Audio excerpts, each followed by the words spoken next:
Good to have the McClanahan clan with us. How are y'all? Fired up and ready? Getting hard away. Spend the night in the parking lot. It's a good way to get here, right? Okay. All right. Amen. Exodus chapter 2, verse 3. That's in the Old Testament, if you have an Old Testament. I went to Jerry's church. I should tell you. Capitol Hill Full Gospel Church in Moore, Oklahoma. Went there. What is today? Wednesday? I went there Monday night because I tried to call Dave and Dave tried to call back, and then Doug tried to call me anyway, didn't know. But anyway, Monday night I went there and I was surprised. Most folks didn't have a Bible, but everybody had their phone out. Isn't that crazy how church has changed? Isn't that crazy? Because I didn't have my Bible either. I had my phone. And I was writing notes in my phone. No, you weren't. Yes, I was. You ready? You ready? Here we go. Boom. Because Jerry preached, don't walk away. He used Judges 2, 10 through 11. And I'm over here going, and I looked around, and so is everybody else. Isn't it amazing how church has changed? Because remember cell phones first came out, and you couldn't do anything but call people? And if you had to text, you'd have to go through the numbers. So it'd be if you wanted to get a J, you had to go until I got to J. Remember? Yeah. And then you go, oh man. And so you'd have to mess up. But I was watching myself, and I thought, wow, it's amazing how church has changed. How church life has changed. How the people, they just accept. People have their phones out now. And I was watching. I did see somebody that I hadn't seen in 30 years at Jerry's. They had a thing for the independent assemblies, and I went to support my friend. And they said, do you remember the Mitchells from Blanchard? Marquita, Ken, and Sheldon? I saw Marquita there, and I hadn't seen her in 30 years, and she's married to Scott, somebody. And I hadn't seen her. I was like, they introduced them as Scott and Marquita, so whatever. And I was like, there's only one Marquita in the world. And it had to be her. And I went to church camp with her from junior camp through senior camp. And it was just like, wow, home week. We kind of got caught up a little bit. But it was pretty cool. But I was watching everybody. Her husband is still using paper, but he's old-fashioned. But not really. And I watched Dean at church. And Dean's always flipping things and typing and flipping and typing. And I love it. It's just amazing to me how church has changed. It's amazing to me how the church world is just so different. You know, some of y'all don't know this, but we used to have an ugly stand with an old TV. And that's how we ran stuff. We were uptown, man. Then we had a screen and a video projector and the overhead projector. But one of the first things I did was take out the screen because there's a hook here and there's a hook here. That's how much of that corner it took up. And it used to drive me nuts. And so that's one of the first things I did. I was like, we're not doing that. We're doing this. And so it just drove me nuts. Isn't it amazing how church culture has changed? Isn't it amazing how things, they go quickly because it's only been a few years. It hasn't been a lifetime. It's only been a few years that church life has changed. And so this evening I'm going to finish up a little bit of what I preached about Sunday night. I got to get it out because I just stopped Sunday night because I figured that everybody had enough. Everybody's looking at me with that glazed look, so I just kind of quit.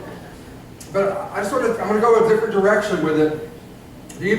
Most folks don't even remember what I preached Sunday night. That's okay. But I talked about being on the brink of the Jordan. Remember? I remember, and the priest had to go put their feet in the Jordan, and then the Jordan would split, and they walked across on dry ground. But that wasn't the victory. The victory was at Jericho. That was just an obstacle to the victory. You remember? 6 people. Okay. The Jordan wasn't the obstacle. The obstacle, though it was an obstacle, it wasn't the main obstacle.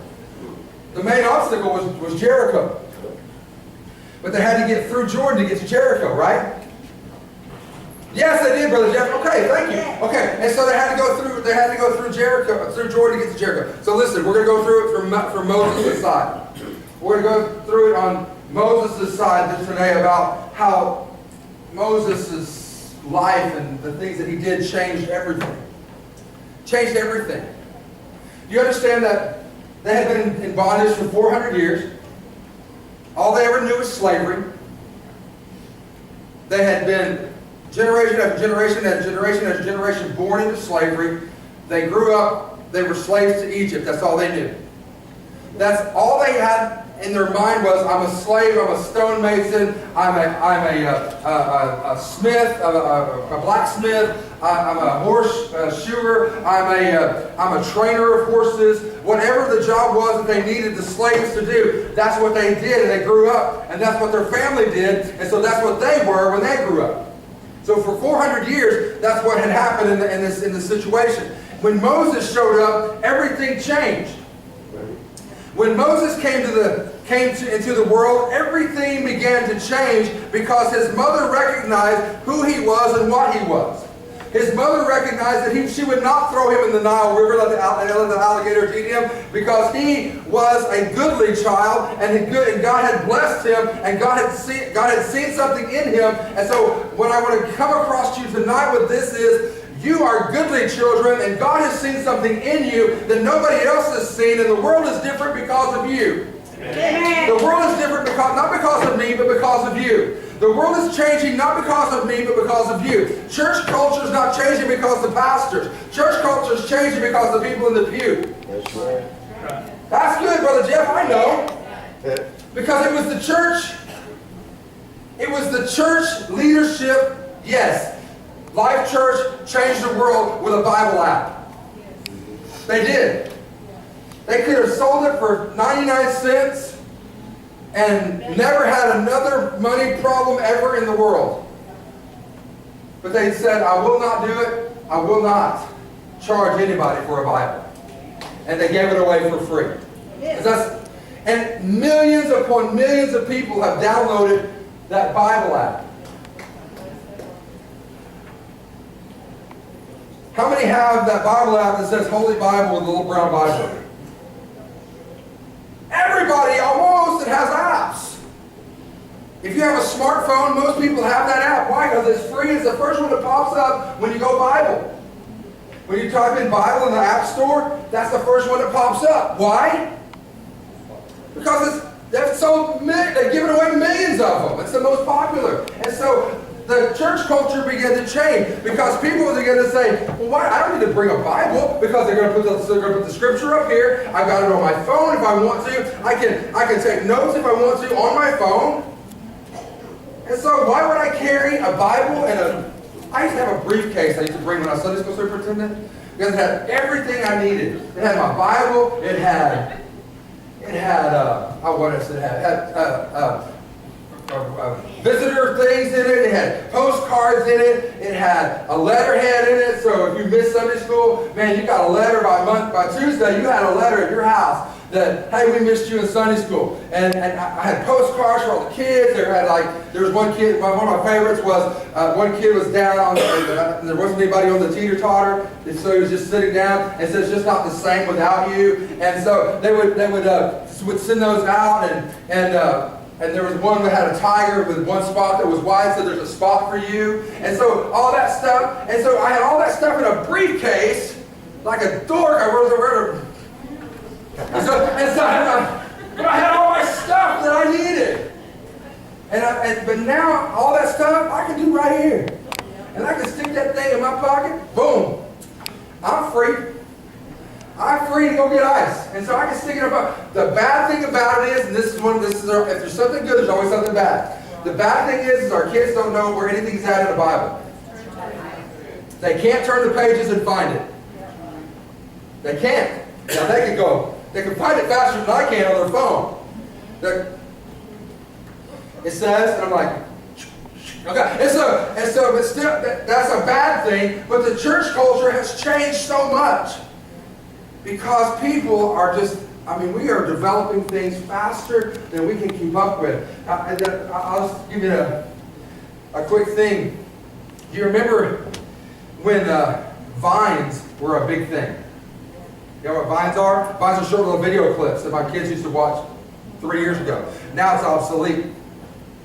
Periscope. You remember when Periscope came out? What was Periscope? Facebook Live. Before Facebook had Live. So you could go live on Periscope, and wherever you were at, you could see live where you're at. And Facebook said, hey, that's a neat idea. Snatch, we'll take that. And because we were more powerful than Periscope. So now Periscope, most people don't even know what Periscope is. And that's just been 2 or 3 years ago when it came out. Facebook, how many had a MySpace page? I had one. I probably still have one in the universe somewhere. But it's obsolete. Facebook is for older people. Well, it is. My kids don't use Facebook. They use Twitter, Instagram, Snapchat. That's what they use. They don't use Facebook. That's for moms and dads. That's for old people. Okay? And so we do, and we get on Facebook and act like 12-year-old girls, but still you're not a 12-year-old girl. And so, but Facebook is in a few years will be obsolete. When we die off, they'll have something else. So it's amazing how fast it changes. And so it's changing because God's seen something in you that's greater than what they saw a generation ago. Because this generation has something to do that the last generation could never do.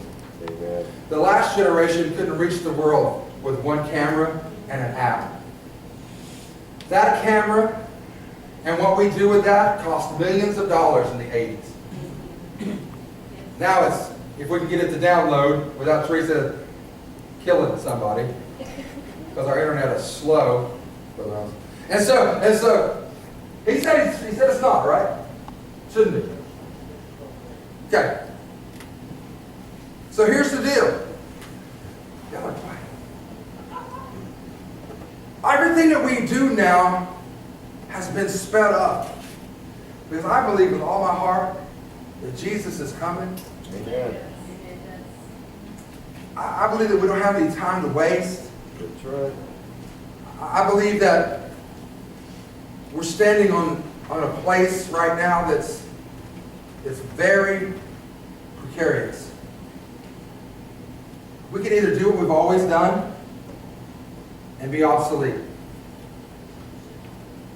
You can get on your MySpace page and you can type out anything that you want to, and nobody's going to see it because you're obsolete. You can go to Periscope. I don't even know if you can still do that or not, but Periscope used to do that. And you can say, I'm eating live at wherever, Long John Silver's. And everybody will say, why? But anyway, but you're like, Long John Silver's, and nobody will see it because nobody does Periscope. Or you can go Facebook Live and the old people will see it. Right? I included myself in that. I'm a parent. And so that's what I use all the time is Facebook. Or we can do things the way that God has kind of stuck it out there. Don't be afraid of media. Don't be afraid of media. Media is there because God gives us witty inventions. God gives us witty inventions. It was invented by somebody, whoever. But I believe with all my heart that God gave the idea. God is the one that is doing everything He can to reach the masses. God is the one that is doing everything He can to reach the multitudes. God is the one that's saying, you know what? I may not be able to be in Seminole, Oklahoma, and I may never go to India because, Brother Thomas, I love you, but I don't want to go. And so I may never go to India, but with my phone, I could go live right now and Brother Thomas would probably comment on it in India, because he left for India last week. He would probably comment on it because he is halfway around the world, and what used to take millions and millions of dollars and a production crew and trucks and satellites, bam, instantly. I told you I was going to read scripture, but I got involved. I got excited about that. Okay, Exodus chapter 2, verse 3. You have to forgive me, I get excited. Now when she could no longer hide him, who? Moses' mother could no longer hide him, Moses. She took for him an ark of bulrushes. And and dabbed it with slime and with pitch, put the child therein, and she laid it in the flags by the river's brink. Is it Jochebed? That's his mother, right, Jochebed? Could no longer hide Moses. She no longer could do what she'd been doing. She had hidden him as long as she could. She had placed him in a safe place. Can you imagine? Now, I know most of you in here have had children, and so you know what it is to hear a child cry, and they cry, and they cry, and they won't shut up. But here was the deal, that she was supposed to kill him because they were supposed to die. All the 2-year-olds and down were supposed to die. And she had to hide him even when he cried. Y'all know that, right? Yeah. Okay. And can you imagine? She had done this for so long, and now all of a sudden he's older, and she can no longer hide him. She can no longer keep him and do the same thing that she's always done because she can't do it any longer. She's on the brink of a decision. She has to decide. Do I let my son die? Do I continue to try to hide him? Or do I let him go? I let God do what God's going to do with it. So you have to make a decision. Are you going to do everything you've always done and get the same result? Are you going to continue to hide? Or are you going to let go and let God direct you wherever you're going to go and what you're going to do? See, we get it in reverse. We want confirmation before we take a step with God. And God said, you take the step, I'll give you confirmation. That's right, amen. That's a scary thing, man. That's a scary thing. I pray a lot. Okay, God, if you really want me to do that, then that's out of order. It's out of order. And I know that. I know that in my head, and I know that in my spirit. But still, I'm a human being, and I'm still a man, and so I still say, whew, that's kind of scary. Okay, God, let Gerald's scooter have 4 wheels instead of 3. And so we do this. Does it have 4? I don't know how many wheels it has. 3. Okay, good. All right. And so, and God, let me see 4 red cars and a black one. And I'll know it's you. That's just, I'm not really do that, but I'm just saying as an example. Okay? Well, we do crazy stuff like that. Okay, God, if it's really you that wants me to get up and pray, just wake me up. Oh, God, just wake me up. Really? Come on now. We know we'll go to sleep. Come on now. Oh, God, you just wake me up. What time do you want me to pray? Really? Get some discipline. Okay, get some discipline. All right, we're not doing that. That's nonsense. Okay, and so we know that our physical bodies are going to sleep. Because if that was the case, the disciples that were sleeping wouldn't have been able to sleep in the garden, right? Yes, that's right. Okay, so listen. So we don't, I don't subscribe to that. So anyway, so listen. If God wants you to do something, that's great. And if He wakes you up in the middle of the night, that's great. But don't put it off on God. Well, God didn't wake me up, so He didn't want me to pray. Whatever. Whatever. If He wakes you up in the middle of the night, He needs you to pray. Get up. Hey, listen, you're probably praying for me. So get up and pray. I need you to pray. And so, listen. But all that stuff, we do all that. Listen, we can either decide to do what we've always done, and we can be obsolete. That's right. We can continue to try to hide who we are, and we can be obsolete. Or we can let God say, okay, here I go. Let it go. And we can be in the will of God, although it seems like we're floating adrift without any kind of anchor, without any kind of rudder, without any kind of help.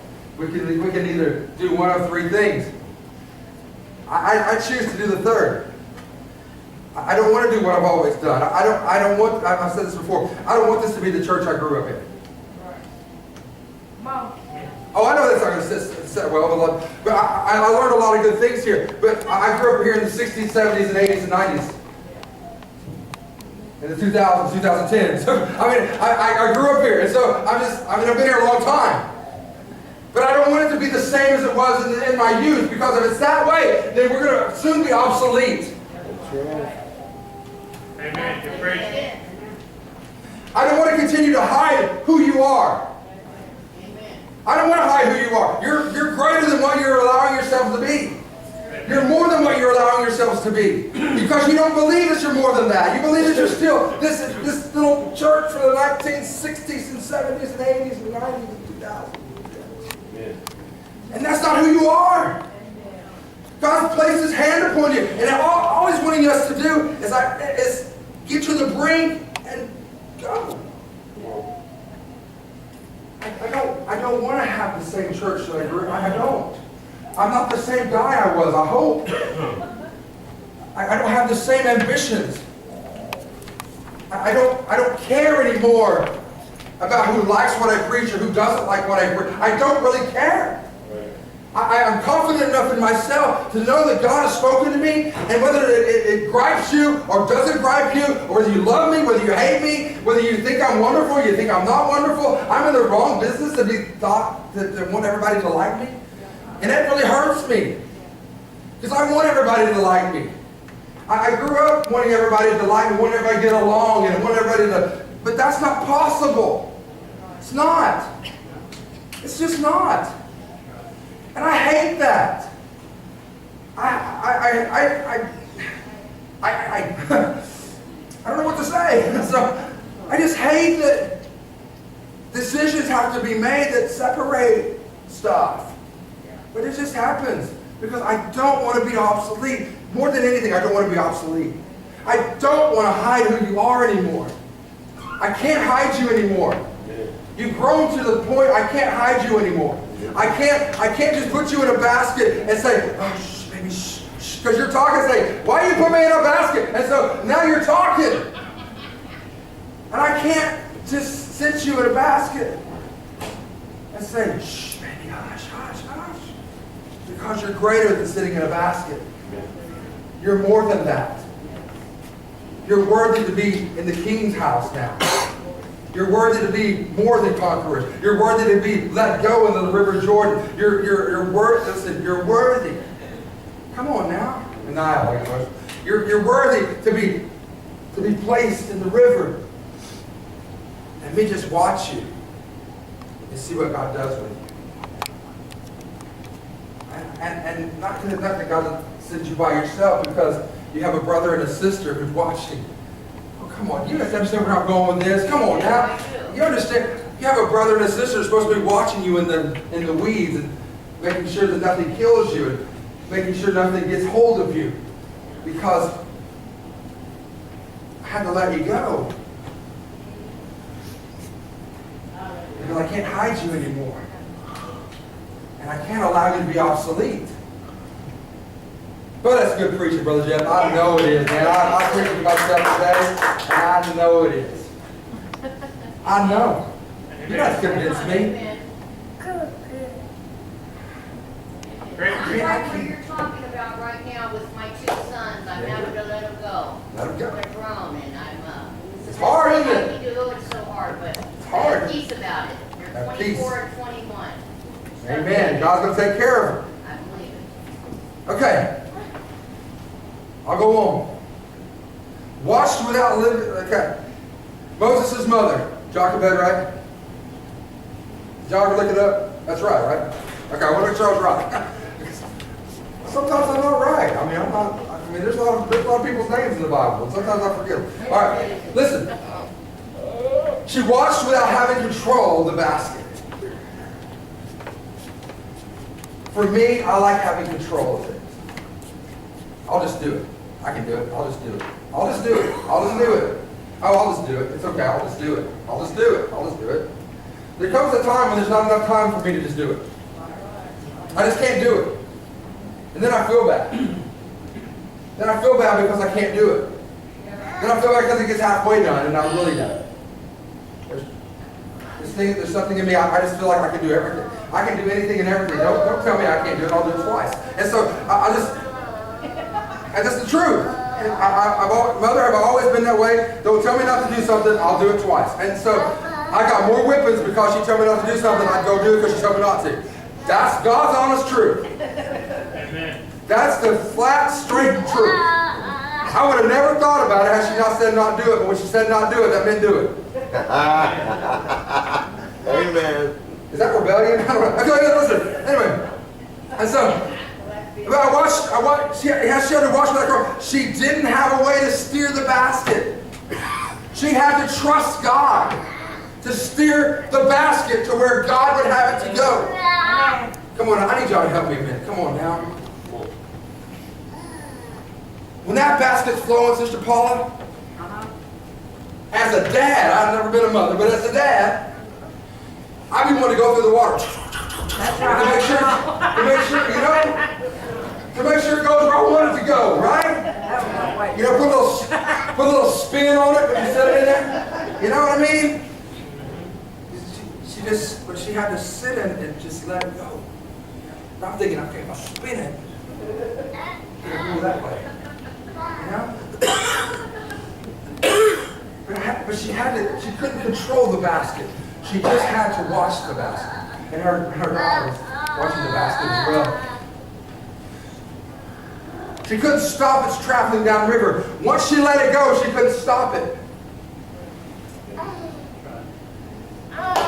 on. See what I see. I just know there's some of you, if you ever get started, there's no way that anybody's going to be able to stop you. Amen. But you just got to get started. She was unable to protect this precious cargo. She couldn't protect it anymore. It was up to God. See, as a pastor, I want to protect everybody. I want to make sure you're not hurt. I want to make sure you're okay. I want to make sure everything's all right in your life. I want to heal all the wounds. I want to make sure that you're not lonely. You're not sad. You're not upset with somebody. You're not whatever.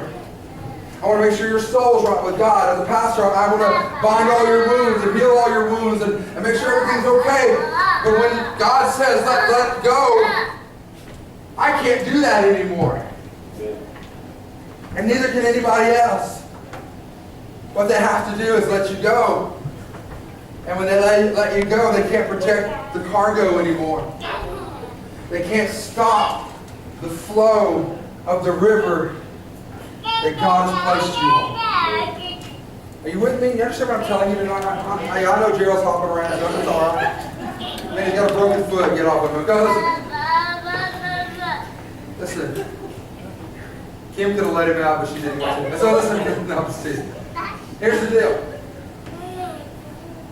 I can leave you like you were. A slave. All your life you've been a slave. Your family been a slave. Slave. And all you can know is slavery. All you can know is just, I'm a mason. That's what I'm going to do. I'm going to make bricks. That's all I'm going to do for the rest of my life. I can do that, and pretty soon, when people stop using bricks, you have nothing to offer. You have nothing left to offer. We can hide you and say, no, don't be a brick maker because I don't want you to be obsolete, but I don't want to let you go. But I want to put you here because I want to protect you. And you say, Dad, why are you protecting me? And so I can't protect you anymore, right? Right. Now you're too big. Now you're grown. I can't keep you in diapers when you're 22. Amen? Maybe when you're 82, not when you're 22. Okay, and so I can't keep you in diapers for the rest of your life. You with me? Amen. And so I have to make a decision. Go be obsolete or go be free. Yeah. That's a hard decision. And in your life, you have to make those decisions. Do I go over here where I'm obsolete? And I'm going to make bricks. I make bricks. Bricks with no straw. Bricks with straw. Bricks that are blonde. Bricks that are orange. Bricks that are whatever. Bricks with holes. Bricks with no holes. Bricks with... Listen, what am I to do? I'm pretty confident there's not a real big cement block market like there used to be. When people make buildings out of metal now. They used to make buildings like this one with cement blocks. I'm betting that The cement block industry is not as lucrative as it used to be in the 30s and 40s, or even before then. Because they don't use them as much as they used to use them. Okay? But I'm willing to bet you that the steel building industry is still on the rise because people use steel buildings now because they're so easy to build, in theory. They're so easy to build and then do something with them. Okay?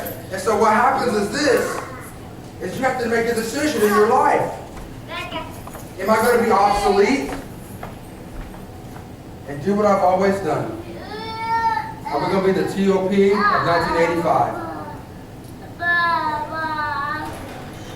Listen, I've been out of school for 30 years. This is my anniversary, 30 years this year. 1987 is when I graduated high school. 1987. Okay. In 1987. I can continue in that vein. Or I can hide who I really am. Or I can do what God's called me to do. Amen. That's what I can do. Okay. All right.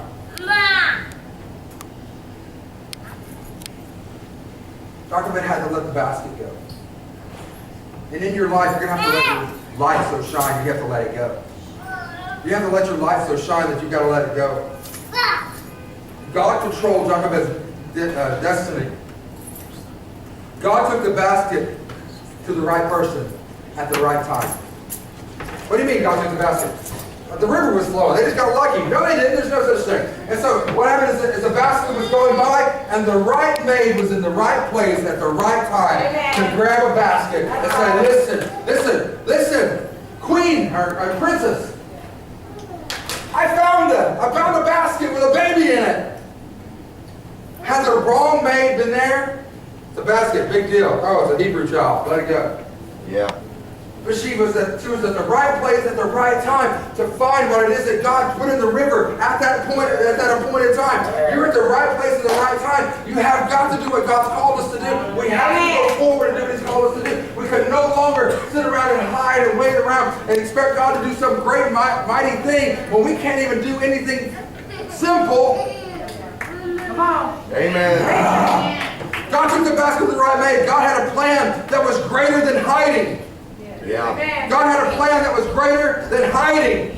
I know it's easy to hide. Church, look at me. Look at my nose and I'll get you out of here in just a minute. I know it's easy to hide because nobody bothers you when you hide.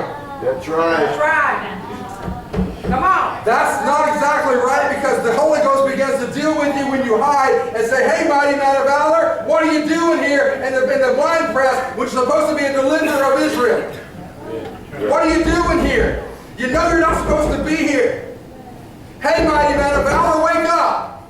Hey, mighty man of valor, get ready. So when you're hiding, you're still going to be bothered. Now listen, I know the enemy doesn't bother you when you're hiding because you're not really doing anything that's causing them any pain. You're just hiding. So you have to do, listen, God had a greater plan than just hiding. God's plan was not to hide the baby from Pharaoh. His plan was not to hide him any longer, but to introduce him to the world. Listen, I don't know if you understand this or not, but without Moses, our whole world changes. If Moses had been, and his mother hid him from the world, our world changes. Come on.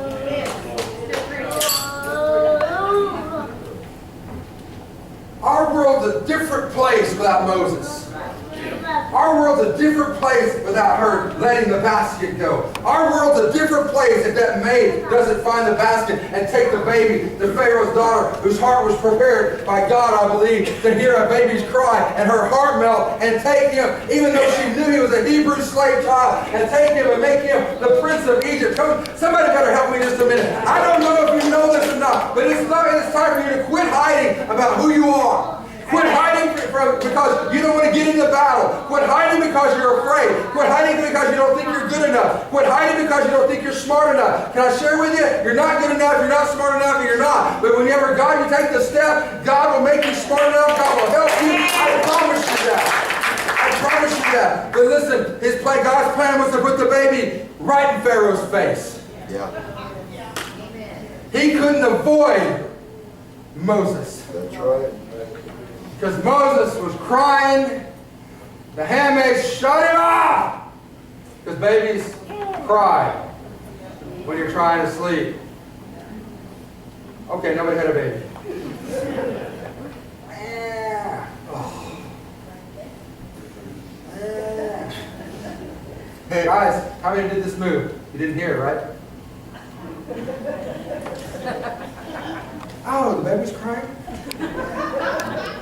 Nobody ever did that move, right? Liars. Okay, that's because you know you had to get up in 2 hours. You're like, I'm just going to lay here. Maybe she'll get up. No, never happened. Never happened. Okay, whatever. Ladies, you know you're lying. They said it never happened. Okay, listen. God did not hide Moses from Pharaoh. God's not going to hide you. Amen. You can hide yourself. You can be obsolete. If you put your hands in the hands of God, God's going to make sure the enemy sees who you are. That's right. Have you considered my servant Aaron? Have you considered my servant Kim? Have you considered my servant Shepard? Have you considered my servant That's right. Paula, Steve, Brother Joe? Have you considered them? No? Well, now you have to, because I'm going to put them in your face. That's the truth. You're going to have to consider, you got to do something with them. Because God, I'm telling you, God thinks more of you than you think of yourself. I promise you that. Amen. Because He knows you're going to mess up, but He knows He loves you anyway. Because He's going to take you and He's going to wash your face. Listen, my wife is watching Coach E's 2 little boys right now, and I forgot how much work it is to have little boys in the house. Lord have mercy. And so it's just crazy because you still got to wash them. Come on. And they're both in diapers. Jesus. Okay. And man, little man, Jace, all he wants to do is eat and sleep, which is cool. That's easy. Jackson is everywhere, man. He's everywhere. He's 3 years old. Or close, he's not quite 3. And he's just running around, man. He's supposed to play. All he cares about is dinosaurs right now. That's all he wants. He wants to play dinosaur all the time. And then we went and bought him a little dinosaur had a Dollar Tree, and I was like, oh, Lord have mercy. And so, but they're a lot of work. And they get dirty. And you have to clean them up. Right? And it's the same thing that God sees in you, is that you get dirty. I come home to God, and God cleans me up. That's right. It sticks me back in the face of the adversary and say, now, what you going to do with me now? I'm clean again. Right, now what are you going to do with me? Now what are you going to do? I'm almost done. Y'all look like you're bored, so I'm almost done. Listen. God doesn't run from a fight. Amen. God doesn't run from a fight. God doesn't negotiate with the devil. That's right. That's right. He refuses to negotiate with the devil. He'll place you in the face of the devil to see if you're going to run or stand. Amen. Come on. Oh, I don't believe that. You better believe it. Because listen, you get in the fray, and I promise you, you're going to have to make a decision. Run or fight. That's right. You're going to have to make a decision. I don't want to be obsolete. Listen, I don't want to be obsolete. I don't want to fade off and ride off into the sunset and never affect change. That's right. Come on. I don't want to hide anymore. I don't want to lay in a basket and cry because nobody let me out of the basket. I want to come to the brink.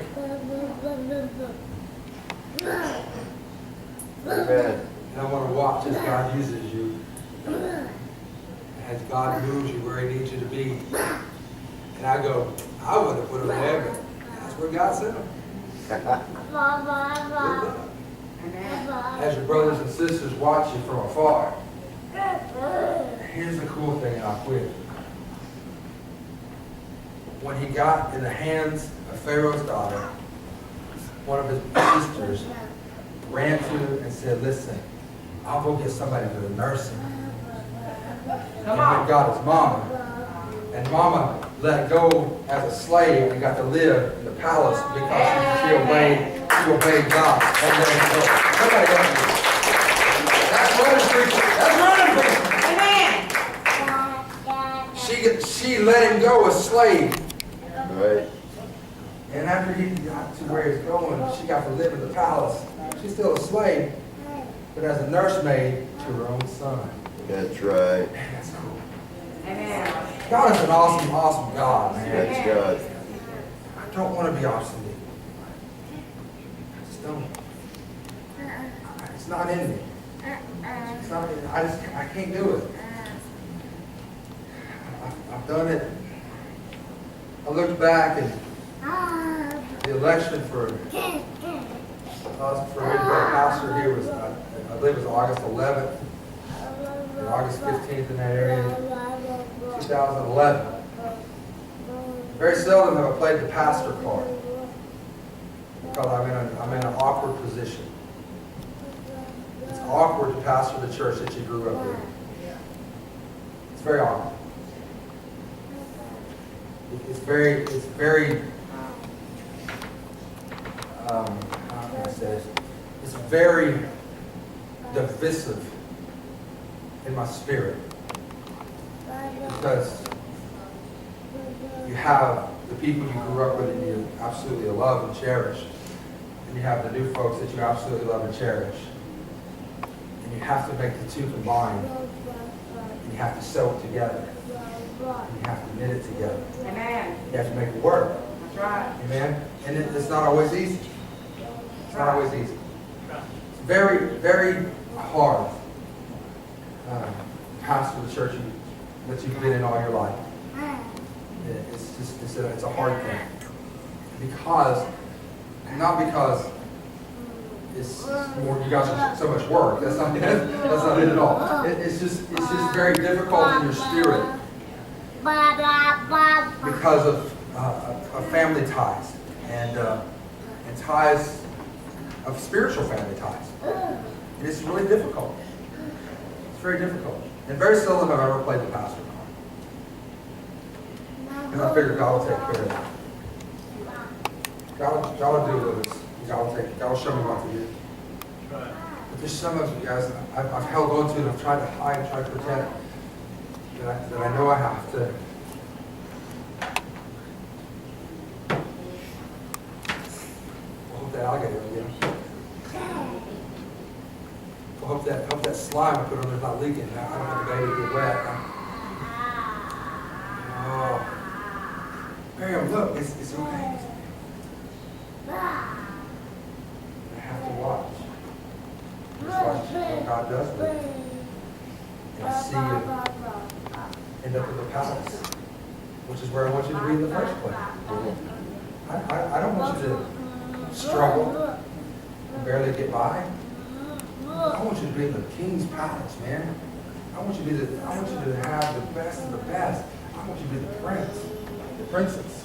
I don't want you to be obsolete. Because you understand this? Had Jochebed just done what she was supposed to do and killed Moses, the name Moses would be obsolete. And had she just held on to him, the world would never know who he was. It took a lady to go to the brink, take a deep breath and go,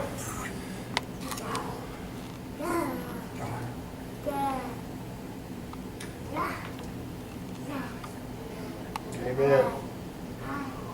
boy, that was tough, man. When we read that story, we don't think about how tough that was. That's her baby. That's her little boy. It's not some storybook character. That's her baby. And I don't know if you know this or not, but in the Nile River over by Egypt, there's stuff that'll eat babies. Yeah. Yeah. Amen? Oh. And you got to hope to God that what you build out of cattails is going to work good enough to keep your baby dry and hopefully get it to where God wants it to go without having control of it, without having any way of protecting it, except for Miriam running by it, seeing where it goes. That's tough, man. That's tough. So what are we going to do? We're going to change the world, right? Amen. Right. We're going to change the world for some other moment. Can we Amen. just change the world? I don't ask for much. Can we just change the world? Can we just change the world, man? Can we just not be obsolete? Can we just not hide anymore? Can we just get in the basket and just go where God wants us to go? Right. Can we end up in the palace? My God, I want to end up in the palace. Amen. Amen. Can you give God a hand tonight? Hey! We're going to end up where God wants us to be, right? Amen. We're going to be the prince and princess of Egypt. We're going to hang out. And we're going to go back and return to our people Amen. with an education. I didn't get any of that. He got the best education he could get because he was the king's grandson.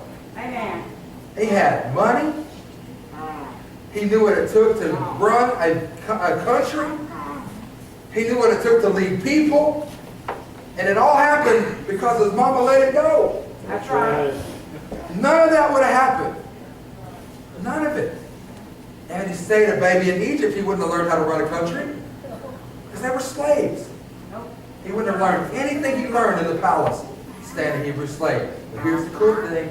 He went back to where he started to lead his people. Amen. God is so good.